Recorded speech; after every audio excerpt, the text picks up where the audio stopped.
Iran ಮೇಲೆ ಮತ್ತೊಂದು ಭೀಕರ ದಾಳಿಯಾಗಿದೆ. ಇರಾನ್ನ 120 ಕ್ಷಿಪಣಿ ಲಾಂಚ್ ಪ್ಯಾಡ್ಗಳನ್ನು ಧ್ವಂಸಗೊಳಿಸಿದೆ ಇಸ್ರೇಲ್ನಿಂದ ಇರಾನ್ ಮೇಲೆ ಮತ್ತೊಂದು ಭೀಕರ ದಾಳಿಯಾಗಿದೆ. ಇರಾನ್ನ 120 ಕ್ಷಿಪಣಿ ಲಾಂಚ್ ಪ್ಯಾಡ್ಗಳನ್ನು ಧ್ವಂಸಗೊಳಿಸಿದೆ ಇಸ್ರೇಲ್. ಇನ್ನು ಇಸ್ಫಹಾನ್ ಅಣು ಕೇಂದ್ರದ ಮೇಲೆಯೂ ಕೂಡ ಇಸ್ರೇಲ್ ಅಟ್ಯಾಕ್ ಅನ್ನ ಮಾಡಿರುವಂತದ್ದು. ಈ ಹಿಂದೆ ಅಮೆರಿಕ ಸೇನೆ ಕೂಡ ಅಟ್ಯಾಕ್ ಮಾಡಿತ್ತು. ಈಗ ಇಸ್ರೇಲ್ ಕೂಡ ಇಸ್ಫಹಾನ್ ಅಣು ಕೇಂದ್ರದ ಮೇಲೆ ಅಟ್ಯಾಕ್ ಮಾಡಿದೆ. ನ್ಯೂಕ್ಲಿಯರ್ ಪ್ಲಾಂಟ್ ಮೇಲಿನ ದಾಳಿಯ ದೃಶ್ಯವೂ ಕೂಡ ರಿಲೀಸ್ ಆಗಿದೆ. ಡಜನ್ ಗಟ್ಟಲೆ ಸೇನಾ ನೆಲೆಗಳ ಮೇಲೆ 30 ಇಸ್ರೇಲ್ ಜೆಟ್ ದಾಳಿಯನ್ನ ಮಾಡಲಾಗಿದೆ. ಇಸ್ರೇಲ್ ದಾಳಿಗೆ ಇರಾನ್ನಲ್ಲಿ 24 ಗಂಟೆಯಲ್ಲಿ 430 ಮಂದಿ ಬಲಿಯಾಗಿದ್ದಾರೆ.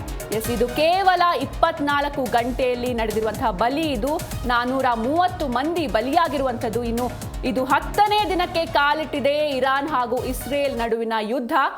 ಹಳೆಯ ಶತ್ರುಗಳ ವೈರತ್ವಕ್ಕೆ ಅಮಾಯಕರು ಬಲಿಯಾಗ್ತಾ ಇದ್ದಾರೆ. ಇನ್ನು ಇಸ್ರೇಲ್ನಿಂದ ಇರಾನ್ ಮೇಲೆ ಮತ್ತೊಂದು ಭೀಕರ ದಾಳಿಯಾಗಿದೆ.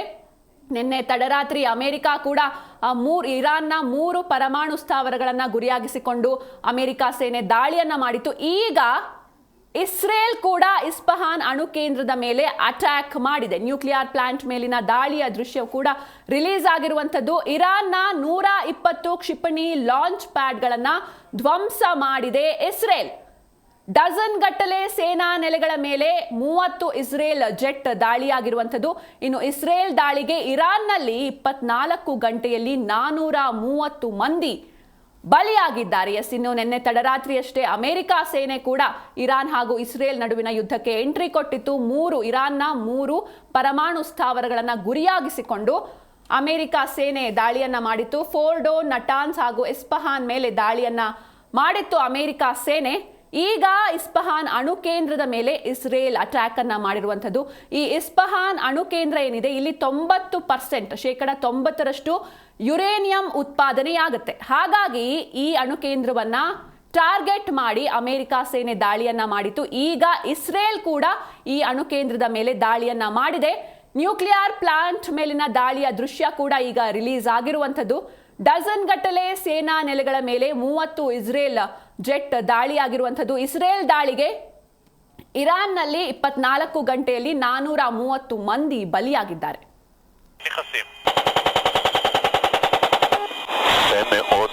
אנחנו רואים את המטרה, אנחנו נכנסים עליו לביצוע. מטפסים עליו, הולכים תותח. חיובי, אני נכנס לביצוע עם תותח. חוקי שריים, מיד נכנסים. זה מאוד. אנחנו רואים את המטרה, אנחנו נכנסים עליו לביצוע. מטפסים עליו, הולכים תותח. חיובי, אני נכנס לביצוע עם תותח. חוקי שריים, מיד נכנסים. זה מאוד. אנחנו רואים את המטרה, אנחנו נכנסים עליו לביצוע. מטפסים עליו, הולכים תותח.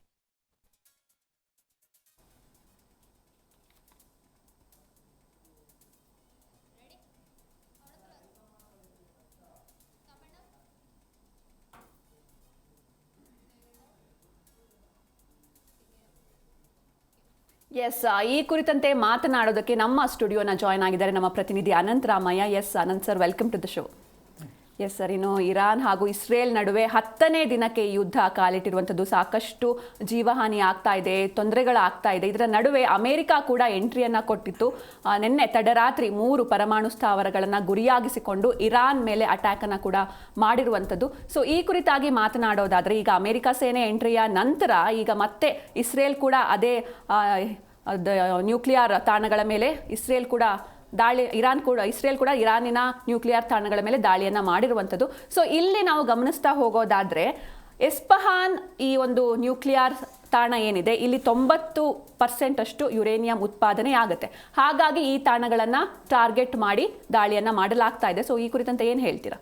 ಹೌದು, ಏನು ಸಿಂಚನ, ಈಗ ಅಮೆರಿಕ ಕಳೆದ ಹಲವು ದಿನಗಳಿಂದಲೂ ಕೂಡ ಹೇಳ್ತಾ ಬರ್ತಾ ಇತ್ತು, ಏನು 2 ವಾರದಲ್ಲಿ ಯಾವುದೇ ತೀರ್ಮಾನಗಳು ಬೇಕಂದ್ರೂ ಆಗುವಂಥ ಚಾನ್ಸಸ್ ಇದೆ, ಏನು ಬೇಕಾದರೂ ಆಗ್ಬೋದು ಅಂತ.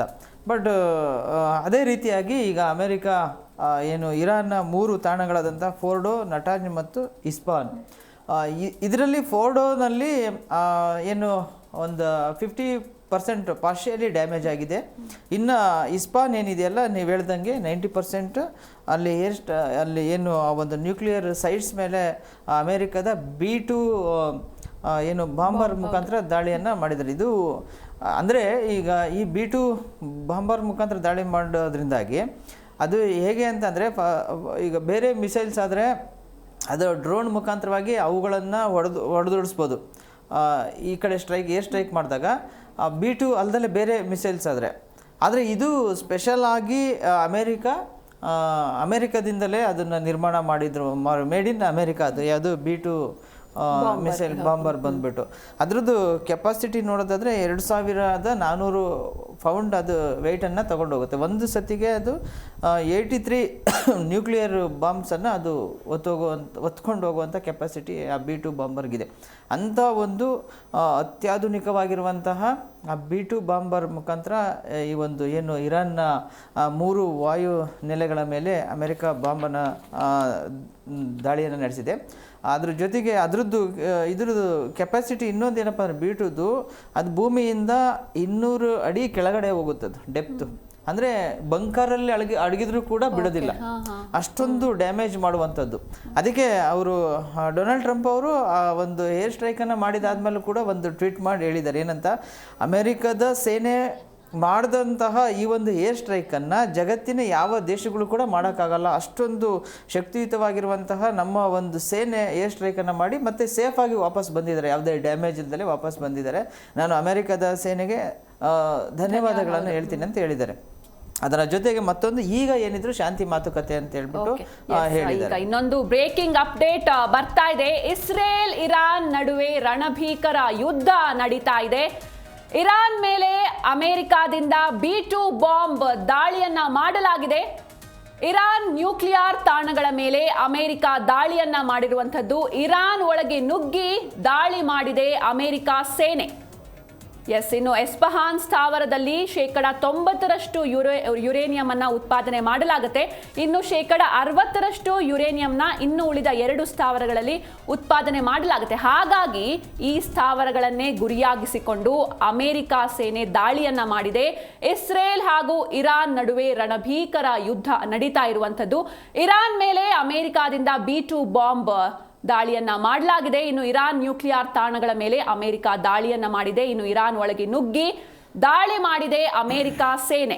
ಇನ್ನು ದಾಳಿಯಾದ ಬಳಿಕವೂ ಕೂಡ ಇಂದು ವೈಟ್ ಹೌಸ್ನಿಂದ ಡೊನಾಲ್ಡ್ ಟ್ರಂಪ್ ಅವರು ಭಾಷಣವನ್ನ ಮಾಡಿದ್ರು, ದೇಶವನ್ನ ಉದ್ದೇಶಿಸಿ ಭಾಷಣ ಮಾಡಿದ್ರು. ಈ ವೇಳೆ ಹೇಳಿದ್ರು, ನಾವು 3 ಅಣುಸ್ಥಾವರಗಳೇನಿದೆ ಅದರ ಮೇಲೆ ದಾಳಿಯನ್ನ ಮಾಡಿದೀವಿ, ಹಾಗೆ ಅಣುಸ್ಥಾವರಗಳನ್ನ ನಾಶ ಕೂಡ ಮಾಡಿದೀವಿ. ಜೊತೆಗೆ ಇನ್ನು ಮುಂದೆ ಆದರೂ ಈ ಇರಾನ್ನ ಬೆದರಿಕೆಗಳು ಕಡಿಮೆ ಆಗುತ್ತೆ. ಇರಾನ್ ಇನ್ನು ಮುಂದೆ ಯಾವುದೇ ರೀತಿಯಾದಂತಹ ನಮ್ಮ ಹತ್ರ ಈ ಪರಮಾಣು ಇದೆ, ಪರಮಾಣು ಪುಷ್ಟೀಕರಣದ ಪ್ರಯತ್ನವನ್ನ ಮಾಡೋದಿಲ್ಲ. ಜೊತೆಗೆ ನಮ್ಮ ಸೈನ್ಯಕ್ಕೆ ನಾನು ಅಭಿನಂದನೆಗಳನ್ನ ತಿಳಿಸ್ತೀನಿ, ಯಾಕಂದ್ರೆ ಈ ರೀತಿಯಾದಂತಹ ಮಿಲಿಟರಿ ಸೇನೆ ಇನ್ನೆಲ್ಲೂ ಇಲ್ಲ, ವಿಶ್ವದಲ್ಲೇ ಇಲ್ಲ ಅಂತ ಅಮೆರಿಕ ಅಧ್ಯಕ್ಷ ಡೊನಾಲ್ಡ್ ಟ್ರಂಪ್ ಭಾಷಣದಲ್ಲಿ ಹೇಳಿರುವಂಥದ್ದು. ಈ ಕುರಿತಾಗಿ ಮಾತನಾಡೋದಾದ್ರೆ ಸರ್, ಇನ್ನು ಈ B2 ಬಾಂಬ್ ಬಗ್ಗೆ ನೀವು ಸಾಕಷ್ಟು ಮಾಹಿತಿಯನ್ನು ಕೂಡ ಹೇಳಿದ್ರಿ. ಇನ್ನು ಇದಕ್ಕೆ ಇರಾನ್ ಯಾವ ರೀತಿಯಾದಂತಹ ಒಂದು ಪ್ರತ್ಯುತ್ತರವನ್ನು ನೀಡುತ್ತೆ ಅಂತ, ಯಾಕಂದ್ರೆ ಈಗಾಗಲೇ ಅವರು ಎಚ್ಚರಿಕೆಯನ್ನು ಕೂಡ ನೀಡಿದ್ರು ಖಮೇನಿ, ಏನಂದ್ರೆ ಇದು ನೀವು ಪ್ರಾರಂಭಿಸಿದ್ದೀರಿ, ನಾವು ಕೊನೆಗೊಳಿಸ್ತೀವಿ ಅಂತ. ಸೊ ಇದಕ್ಕೆ ಅವರ ಪ್ರತ್ಯುತ್ತರ ಹೇಗಿರುತ್ತೆ? ಈಗ ಇರಾನ್ಗೆ ಇರುವಂಥದ್ದು ಏನಂದರೆ ಸಿಂಚನ 2 ಆಪ್ಷನ್ಸ್ ಇದೆ, ನಾನು ಆವಾಗಲೇ ಹೇಳ್ತಾ ಇದ್ದೆ. ಬಟ್ ಇರಾನ್ಗೆ ಈಗ ನೋಡಿ, ಅವರು ಪ್ರಾಕ್ಸಿ ವಾರನ್ನೇ ಮಾಡ್ಕೊಂಬಂದಿದ್ದಂಥದ್ದು ಇಸ್ರೇಲ್ ಮೇಲೆ. ಅವ್ರಿಗೆ ಏನು ಉಗ್ರ ಸಂಘಟನೆಗಳು, ಏನು ಹಿಜ್ಬುಲ್ಲಾ ಆಗಿರ್ಬೋದು, ಹಮಾಸ್ ಆಗಿರ್ಬೋದು, ಈ ಸಂಘಟನೆಗಳ ಮುಖಾಂತರವಾಗಿ ಅವರು ಇಸ್ರೇಲ್ ಮೇಲೆ ದಾಳಿಯನ್ನು ಮಾಡ್ತಾಯಿದ್ರು. ಬಟ್ ನೇರವಾಗಿ ಅವರು ಇರಾನು ಯುದ್ಧವನ್ನು ಇಸ್ರೇಲ್ ಮೇಲೆ ಮಾಡಿದ್ದಲ್ಲ. ನಾನು ಯುದ್ಧ ಅಂತ ಹೇಳ್ಬಾರ್ದಿದೆ, ಒಂದು ಕಾನ್ಫ್ಲಿಕ್ಟ್, ಸಂಘರ್ಷ ಅಂತಲೇ ನಾವು ಹೇಳ್ಬೇಕಾಗುತ್ತೆ. ಅಂದರೆ ಯಾಕೆಂದರೆ ಯುದ್ಧ ಇನ್ನೂ ಆಗಿಲ್ಲ, ಬಟ್ ಆಗುವಂಥ ಚಾನ್ಸಸ್ ಇದೆ ಇವಾಗ. ಇರಾನು ಹಾಗೆ ನೋಡ್ಕೊಂಡ್ರೆ ಇಸ್ರೇಲ್ಗೆ ಹೋಲಿಕೆ ಮಾಡ್ಕೊಂಡಾಗ ಇರಾನ್ ಹತ್ರ ಏನು ಕಮ್ಮಿ ಇಲ್ಲ. ಯಾವುದೇ ಒಂದು ವೆಪನ್ಸ್ ಆಗಿರ್ಬೋದು, ಆಧುನಿಕ ಶಸ್ತ್ರಾಸ್ತ್ರಗಳಾಗಿರ್ಬೋದು, ಎಲ್ಲವೂ ಕೂಡ ಇರಾನ್ ಹತ್ರನೂ ಕೂಡ ಇದೆ. ಹಾಗಾಗಿನೇ ಅವರು ಲಾಸ್ಟ್ ಟೈಮು ಏನು ಇಸ್ರೇಲ್ನ ಅದು ಟೆಲ್ ಅವೀವ್ ನಗರದ ಮೇಲೆ ದಾಳಿ ಮಾಡಿದ ಸಂದರ್ಭದಲ್ಲಿ ಆಸ್ಪತ್ರೆ ಮತ್ತು ಒಂದು ಟೆಲ್ ಅವೀವ್ ನಗರದ 90 ಕಿಲೋಮೀಟರ್ ಸರೌಂಡಿಂಗಲ್ಲಿ ಇರಾನ್ ಸೇನೆ ಹೊಡೆದಿತ್ತು, ಏರ್ ಸ್ಟ್ರೈಕನ್ನು ಮಾಡಿದರು. ಹಾಗೆ ಇರಾನು ಇದಕ್ಕೆ ತಕ್ಕವಾಗಿ ರಿಟಾಲಿಯೇಷನ್ನ ತೀರಿಸ್ಕೊಳ್ಳುವಂತಹ ಚಾನ್ಸಸ್ ಇದೆ. ಒಂದು ವೇಳೆ ಏನಾದ್ರೂ ಈಗ ನೋಡಿ ರಷ್ಯಾ ಮತ್ತು ಉಕ್ರೇನ್ ಯುದ್ಧ ನಡೀತಿರೋದ್ರಿಂದ ಅವರು ಬಂದು ಇವ್ರ ಜೊತೆ ಇನ್ವಾಲ್ವ್ ಆಗೋದು ತುಂಬ ಕಷ್ಟ. ಯಾಕೆಂದರೆ ಅಲ್ಲೇ ಸಾಕಷ್ಟು ಸಮಸ್ಯೆಗಳಿದೆ. ಉಕ್ರೇನ್ ಮತ್ತು ರಷ್ಯಾದು ಇನ್ನೂ ಕೂಡ ಯುದ್ಧ ನಡೀತಲೇ ಇದೆ. ಇನ್ನೊಂದು ಕಡೆ ಚೈನಾ ಕೂಡ ಏನು ಬರುವಂತಹ ಸಾಧ್ಯತೆ ಇಲ್ಲ, ಅದು ಕೂಡ ಯಾವುದು ಸಪೋರ್ಟ್ ಮಾಡುವಂಥ ಸಾಧ್ಯತೆ ಇಲ್ಲ. ಬಟ್ ಅವ್ರು ಹೇಳಿದ್ರು, ಏನಂತ ಹೇಳಿದರು ರಷ್ಯಾ ಅಧ್ಯಕ್ಷ ಪುತಿನ್ ಅವ್ರೇನು ಹೇಳಿದರು, ಅಮೆರಿಕ ಯುದ್ಧ ಮಾಡೋದು ಬೇಡ, ಬಟ್ ಇದನ್ನು ಶಾಂತಿಯುತವಾಗಿ ಬಗೆಹರಿಸಬೇಕು ಅಂತ ಹೇಳ್ಬಿಟ್ಟು ಅವ್ರು ಹೇಳಿದರು. ಬಟ್ ಈಗಿನ ಸನ್ನಿವೇಶ ನೋಡಿದರೆ ಅವ್ರ ಪರಿಸ್ಥಿತಿನಲ್ಲಿ ಅವರಿಲ್ಲ.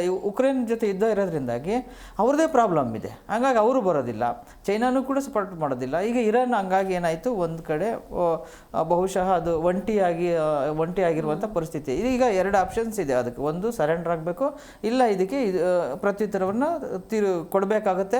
ಒಂದು ವೇಳೆ ಹಾಗಾಗಿಲ್ಲ ಅಂದರೆ ಈಗ ಖಮೇನಿ ನೋಡಿದರೆ ಅವರು ಭೂಗತ ಆಗೋಗಿದ್ದಾರೆ, ಅವ್ರಿಗೂ ಕೂಡ ಒಂದು ಜೀವ ಭಯ ಇದೆ. ಎಲ್ಲಿ ಈಗ ಅಮೆರಿಕ ಅಧಿಕೃತವಾಗಿ ಎಂಟ್ರಿ ಆದಾಗ ಸಹಜವಾಗಿ ಆ ಭಯ ಇದ್ದೇ ಇರುತ್ತೆ. ಯಾಕೆಂದರೆ ಇಸ್ರೇಲ್ ಜೊತೆಗೆ ಅಮೆರಿಕ ಕೈ ಜೋಡಿಸಿರುವಂಥದ್ದು ಇಸ್ರೇಲ್ಗೆ ಹೆಂಗಾಗಿದೆ ಈಗ ಅಂದರೆ ಒಂದು ರೀತಿ ಆನೆ ಬಲ ಬಂದಂತಾಗಿದೆ.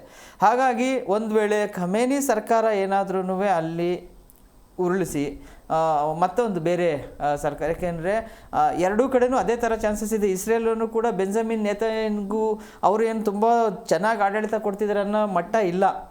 ಇಸ್ರೇಲಲ್ಲೂ ಕೂಡ ಬೆಂಜಮಿನ್ ನೇತನ್ಯಾಹು ಅವರ ದೊಡ್ಡ ಭ್ರಷ್ಟಾಚಾರದಲ್ಲಿ ತೊಡಗಿದ್ರು. ಬಟ್ ಈಗ ಯುದ್ಧ ಬಂದು ಏನಾಯಿತು ಅಂದರೆ ಡೈವರ್ಟ್ ಆಗೋಗ್ಬಿಡ್ತು.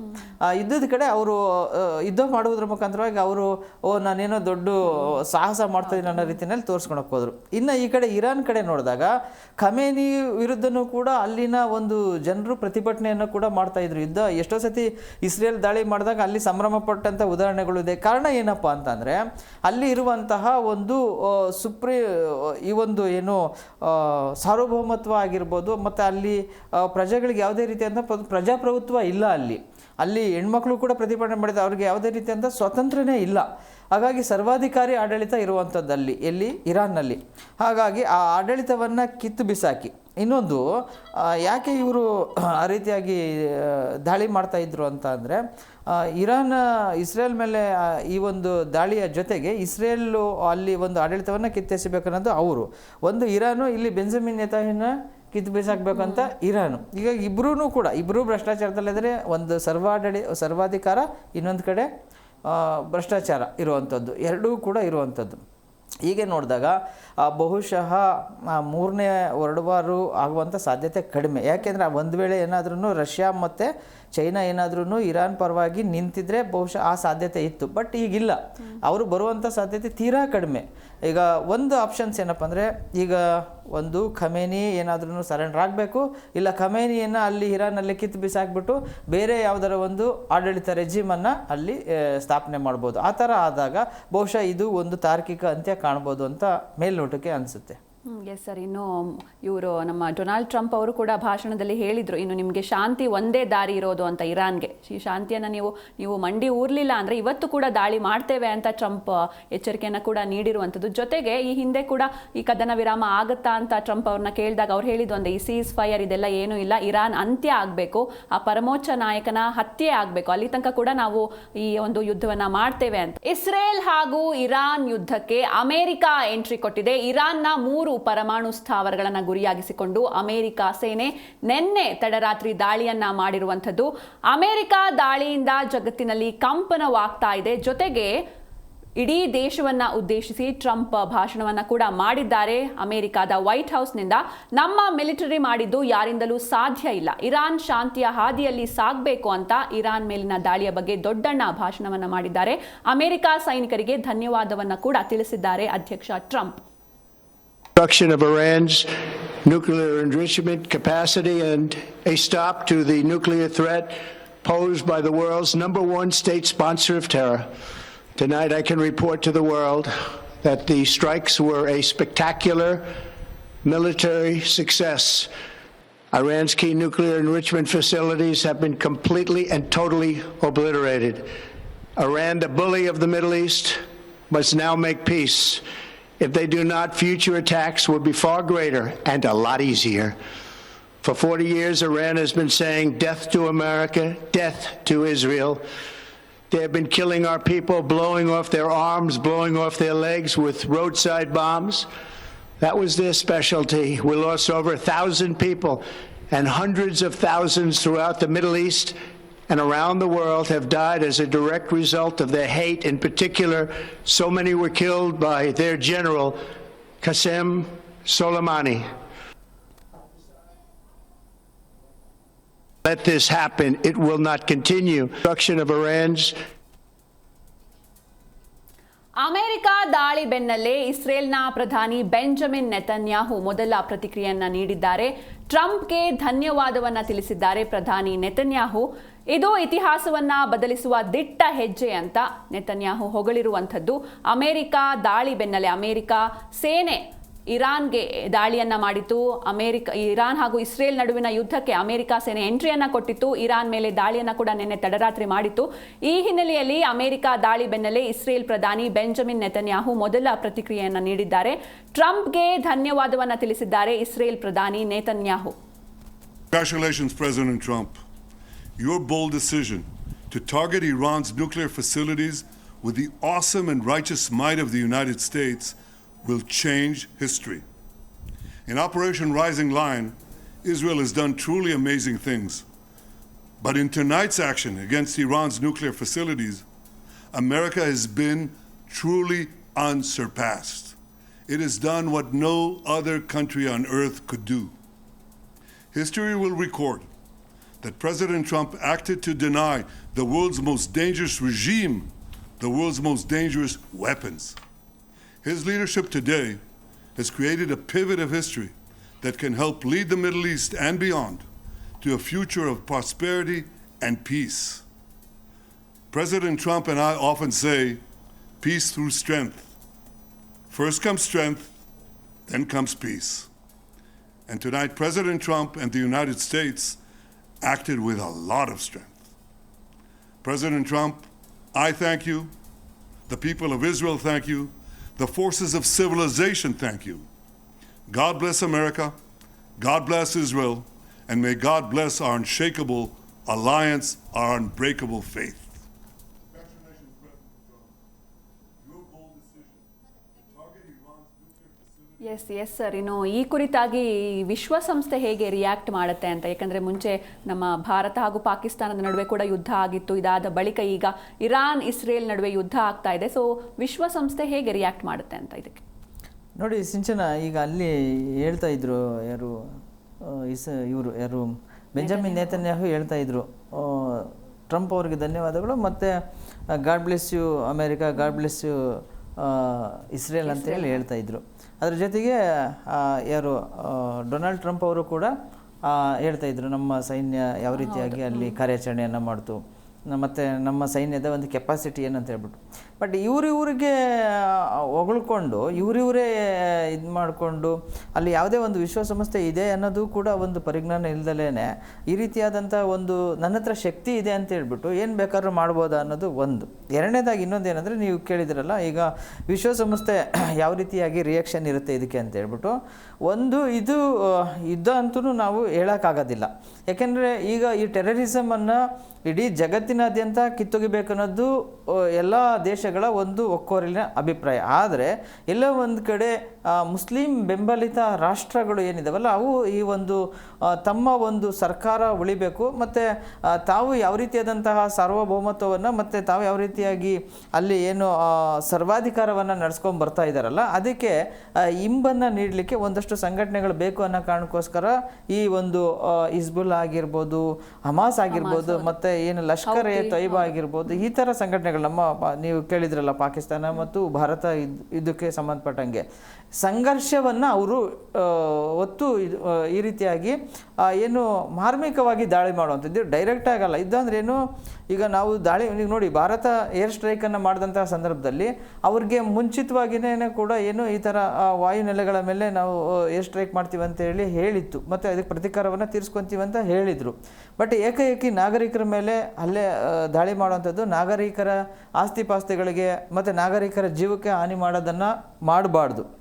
ಆದರೆ ಅವ್ರದ್ದು ಹೆಂಗಿರುತ್ತೆ ಹೇಳಿ, ಯಾವುದೇ ಭಯೋತ್ಪಾದಕ ಸಂಘಟನೆಗಳನ್ನು ತಂದಾಗ ಅವರು ಡೈರೆಕ್ಟಾಗಿ ಅವರು ಯಾವುದೇ ರೀತಿಯಾದಂತಹ ಮಾನವೀಯತೆಯ ಮೌಲ್ಯವನ್ನು ಮೀರಿ ಅವರು ಅಟ್ಯಾಕನ್ನು ಮಾಡುವಂಥದ್ದು. ನಮ್ಮ ಏನು ಭಾರತದ ನಾವು ನೋಡಿದ ಪಹಲ್ಗಾಮ್ನಲ್ಲಿ ಏಪ್ರಿಲ್ 22ನೇ ತಾರೀಕು ನಡೆದಂಥ ಕಡೆ 26 ಜನ ಅಮಾಯಕರು ಪ್ರಾಣವನ್ನು ತೆತ್ತರು. ಹೀಗೆ ಸಂಘರ್ಷದ ಹಾದಿಯನ್ನು ಭಯೋತ್ಪಾದಕ ಸಂಘಟನೆಗಳು ಇಳಿದಾಗ ಆ ಸಂಘಟನೆಗಳನ್ನು ಭಯೋತ್ಪಾದಕತೆಯನ್ನು ಬೇರೆ ಮಟ್ಟದಿಂದಲೇ ಕಿತ್ತಾಕಬೇಕು ಅನ್ನೋದು ಎಲ್ಲರ ಅಜೆಂಡಾ. ಆ ಒಂದು ನಿಟ್ಟಿನಲ್ಲಿ ನಾಗರಿಕರಿಗೆ ಯಾರಿಗೂ ಕೂಡ ಹಾನಿ ಆಗಬಾರ್ದು. ಯಾಕೆಂದರೆ ನಾವೇನೋ ಮಾಡ್ತೀವಿ ಅಂತ ಹೇಳ್ಬಿಟ್ಟು ಅಮಾಯಕರನ್ನ ನೋಡಿ, ಮೊನ್ನೆ ಕೂಡ ಅದನ್ನು ಇಸ್ರೇಲ್ ಮೇಲೆ ಇರಾನ್ ದಾಳಿ ಮಾಡಿದಂಥ ಸಂದರ್ಭದಲ್ಲಿ ಆಸ್ಪತ್ರೆಯನ್ನೇ ಅವರು ಉಡಿಸ್ ಮಾಡಿದ್ರು. ಆಸ್ಪತ್ರೆಯಲ್ಲಿ ಎಷ್ಟೋ ಜನ ಅಲ್ಲಿ ಪೇಷೆಂಟ್ಗಳು ಕೂಡ ಇಂಜರ್ಡ್ ಆದರು, ಸಾಕಷ್ಟು ಸಾವು ನೋವುಗಳು ಕೂಡ ಸಂಭವಿಸಿದ್ವು. ಇಂತಹ ಸಂದರ್ಭದಲ್ಲಿ ಇದು ಒಂದು ಓಕೆ, ಟೆರರಿಸಮನ್ನು ಕಿತ್ತಾಕಬೇಕು, ಬೇರು ಸಮೇತ ಅದನ್ನು ಕಿತ್ತೊಗಿಬೇಕು, ಆ ಮುಖಾಂತರವಾಗಿ ಜಗತ್ತಲ್ಲಿ ಎಲ್ಲೂ ಕೂಡ ಟೆರರಿಸಮ್ ಅನ್ನೋದು ಇರಬಾರ್ದು ಅನ್ನೋದು ಎಲ್ಲ ನಾಯಕರ ಒಕ್ಕೊರಲಿನ ಅಭಿಪ್ರಾಯ. ಆದರೆ ಅದನ್ನು ಕಿತ್ತೊಗೆಯೋ ನಿಟ್ಟಿನಲ್ಲಿ ಯಾವ ರೀತಿಯಾದಂಥ ತೀರ್ಮಾನ ಕೈಗೊಳ್ಳಬೇಕು, ಏನು ಒಂದು ನಿಯಮಗಳನ್ನು ಪಾಲನೆ ಮಾಡಬೇಕು ಅಂತ ಹೇಳ್ಬಿಟ್ಟು ವಿಶ್ವಸಂಸ್ಥೆ ಒಂದಷ್ಟು ಕೆಲವೊಂದು ನೀತಿ ನಿಯಮಗಳನ್ನು ರೂಪಿಸಬೇಕಾಗುತ್ತೆ. ಇಲ್ಲಾಂದರೆ ಏನಾಗುತ್ತಪ್ಪ ಅಂದರೆ ವರ್ಲ್ಡ್ ವಾರ್ 3 ಸ್ಟಾರ್ಟ್. ಈಗಾಗಲೇ ಜಗತ್ತು 2 ವರ್ಲ್ಡ್ ವಾರನ್ನು ಕಂಡಿದೆ. ಅದರಿಂದ ಸಾಕಷ್ಟು ಸಾವು ನೋವುಗಳು ಸಂಭವಿಸಿ ಇನ್ನೂ ಕೂಡ ಅದರಿಂದ ನಾವು ನೋವನ್ನು ಅನುಭವಿಸ್ತಿದ್ದೀವಿ. ಮತ್ತು ಯುದ್ಧ ಅಂದರೆ ಏನು ಅಷ್ಟು ಈಸಿ ಮಾತಲ್ಲ, ತುಂಬ ಆರ್ಥಿಕವಾಗಿ ಆ ದೇಶದ ಮೇಲೆ ಭಾಳ ಹೊಡೆತ ಬೀಳುತ್ತೆ. ನೋಡಿ, ಇವಾಗ ಇಸ್ರೇಲ್ ತನ್ನ ಆಲ್ಮೋಸ್ಟ್ 90% ವೆಪನ್ಸನ್ನು ಖಾಲಿ ಮಾಡ್ಕೊಂಡಿದೆ. ಎಲ್ಲ ಏನು ಒಂದೊಂದು ಇವಾಗ ಒಂದು ಮಿಸೈಲು ಅದನ್ನು ಉಡಾಯಿಸಬೇಕು, ಅದು ಹೋಗಿ ಅಲ್ಲಿ ಅಟ್ಯಾಕ್ ಮಾಡಿದಂಥ ಸಂದರ್ಭದಲ್ಲಿ ಅದು 26 ಕೋಟಿ ಏನೋ ಅದರದ್ದು ಕಾಸ್ಟ್ ಇರುತ್ತೆ. ಅಂದರೆ ಅದರದ್ದು ಕೆಪಾಸಿಟಿ ಮೇಲೆ ಅದು ಅಮೌಂಟ್ ಇರುತ್ತೆ. ಹೀಗೆ ಯುದ್ಧಕ್ಕೆ ಅಂತಲೇ ಶಸ್ತ್ರಾಸ್ತ್ರಗಳಿಗಂತಲೇ ಒಂದಷ್ಟು ಹಣವನ್ನು ವ್ಯಯ ಮಾಡಿದಾಗ ಬಟ್ ನಾಗರಿಕರ ಪರಿಸ್ಥಿತಿ ಏನಾಗುತ್ತೆ ನೋಡಿ. ಫಾರ್ ಎಕ್ಸಾಂಪಲ್ ನೀವು ಪಾಕಿಸ್ತಾನನೇ ತಗೊಳ್ಳಿ. ಪಾಕಿಸ್ತಾನದಲ್ಲಿ ಯಾವ ರೀತಿಯಾದಂಥ ಪರಿಸ್ಥಿತಿ ಇದೆ, ಪಾಕಿಸ್ತಾನ ದಿವಾಳಿಯಾಗಿ ಹೋಗಿದೆ. ಪಾಕಿಸ್ತಾನ ಯಾವುದೇ ಆರ್ಥಿಕ ಅಭಿವೃದ್ಧಿ ಇಲ್ಲ, ಅವ್ರಿಗೆ ಯುದ್ಧ ಬೇಕಾ? ಇಂಥ ಒಂದು ಪರಿಸ್ಥಿತಿನಲ್ಲಿದ್ದಾಗ ಖಂಡಿತವಾಗೂ ಕೂಡ ವಿಶ್ವಸಂಸ್ಥೆ ಇಂಥ ಒಂದು ವಿಚಾರದಲ್ಲಿ ಮಧ್ಯಪ್ರವೇಶ ಮಾಡಬೇಕಾಗುತ್ತೆ. ಯಾವ ರೀತಿಯಾಗಿ ಇದಕ್ಕೆ ಪ್ರತೀಕಾರವನ್ನು ತೀರಿಸ್ಕೋಬೇಕು, ಏನು ಎತ್ತ ಅಂತ ಹೇಳ್ಬಿಟ್ಟು. ಅದರ ಜೊತೆಗೆ ಇನ್ನೊಂದು ವಿಶ್ವಸಂಸ್ಥೆದು ಒಂದು ವೀಕ್ನೆಸ್ ಏನಪ್ಪ ಅಂದರೆ, ವಿಶ್ವಸಂಸ್ಥೆಗೆ ಅತಿ ಹೆಚ್ಚು ಡೊನೇಷನ್ ಕೊಡುವಂತಹ ರಾಷ್ಟ್ರಗಳೇ ಬಲಾಢ್ಯ ರಾಷ್ಟ್ರಗಳು. ಅಮೇರಿಕದ್ದೇ 40% ಅದಕ್ಕೆ ಡೊನೇಷನ್. ಈ ವಿಶ್ವಸಂಸ್ಥೆಗೆ ತಂದೆ ಆದಂಥ ಯಾವುದು ಸೋರ್ಸ್ ಇಲ್ಲ. ಅದಕ್ಕೆ ಏನಿದ್ರೂ ಯಾವುದು ಪ್ರಬಲವಾಗಿ ಆರ್ಥಿಕವಾಗಿ ಶಕ್ತಿಶಾಲಿ ಅಂತ ರಾಷ್ಟ್ರಗಳು ಅದಕ್ಕೆ ಡೊನೇಷನನ್ನು ಕೊಡ್ತಾರೆ. ಅವ್ರ ಸೈನ್ಯ ಈಗ ಎಲ್ಲೋ ಒಂದು ಯುದ್ಧ ಆಗ್ತಿರುತ್ತೆ ಅಂತ ಇಟ್ಕೊಳ್ಳೋಣ. ವಿಶ್ವಸಂಸ್ಥೆ ಹೋಗಿ ಅಲ್ಲಿ ಶಾಂತಿ ನೆಲೆಸಬೇಕು ಆಗಿರುತ್ತೆ. ವಿಶ್ವಸಂಸ್ಥೆ ತನ್ನ ಸೈನ್ಯವನ್ನು ಕಳಿಸ್ಬೇಕಾಗುತ್ತೆ. ವಿಶ್ವಸಂಸ್ಥೆಗೆ ಒಂದಷ್ಟು ಸೈನ್ಯ ಇದ್ದರೂ ಕೂಡ ಅದಕ್ಕೆ ಎಕ್ಸ್ಟ್ರಾ ಫೋರ್ಸ್ ಬಂದುಬಿಟ್ಟು ಅಮೇರಿಕಾದಿಂದಲೇ ಹೋಗುವಂಥದ್ದು ಸೈನ್ಯ. ಹೀಗಾಗಿ ದೊಡ್ಡ ರಾಷ್ಟ್ರಗಳ ಮಾತನ್ನು ಅದು ಕೇಳಬೇಕಾದಂಥ ಪರಿಸ್ಥಿತಿನೂ ಕೂಡ ಬಂದೊದಗುತ್ತೆ. ಆದರೆ ಇಂಥ ಸಂದರ್ಭದಲ್ಲಿ ವಿಶ್ವಸಂಸ್ಥೆ ಒಂದು ಸ್ಟ್ರಾಂಗ್ ಆಗಿರುವಂಥ ಡಿಸಿಷನ್ನ ತಗೋಬೇಕು. ಜೊತೆಗೆ ಇದರಲ್ಲಿ ಏನು ಇರಾನ್ ಮತ್ತು ಇಸ್ರೇಲಲ್ಲಿ ಇಬ್ಬರದೂ ಭ್ರಷ್ಟಾಚಾರ ಇರೋದ್ರಿಂದ ಇಲ್ಲಿ ಆಡಳಿತ ವಿರೋಧಿ, ಅಲ್ಲಿ ಸರ್ವಾಧಿಕಾರ. ಇಲ್ಲಿ ಇರಾನಲ್ಲಿ ಸರ್ವಾಧಿಕಾರ, ಇಲ್ಲಿ ಆಡಳಿತ ವಿರೋಧಿ ಇರೋದ್ರಿಂದಾಗಿ ಅಲ್ಲಿನ ಜನನೇ ಅದಕ್ಕೆ ಉತ್ತರ ಕೊಡಬೇಕಾಗುತ್ತೆ. ಈಗ ನೋಡಿ, ಪಾಕಿಸ್ತಾನದಲ್ಲಿ ಯಾವ ರೀತಿಯಾದಂತಹ ಒಂದು ಸನ್ನಿವೇಶ ಇದೆಯೋ ಅಲ್ಲಿ ಜನನೇ ಈಗ ಆಸಿಫ್ ಮುನೀರ್ ವಿರುದ್ಧ ಅಲ್ಲೇ ಜನನೇ ದಂಗೆ ಎದ್ದಿದ್ದಾರೆ. ಅವ್ರು ಹೇಳ್ಕೋಬೋದು ಅಷ್ಟೇ, ಏನು ನಾವು ಸಕ್ಸಸ್ ಆಗಿದ್ದೀವಿ ಹಾಗೆ ಹೀಗೆ ಅಂತ. ಬಟ್ ಏನೇ ಆದ್ರೂ ಅಲ್ಲಿನ ವಾಸ್ತವಿಕತೆ ಅವ್ರಿಗೆ ಗೊತ್ತಿದೆ, ಹಾಗೆ ಜನ ದಂಗೆ ಎದ್ದಿರುವಂಥದ್ದು.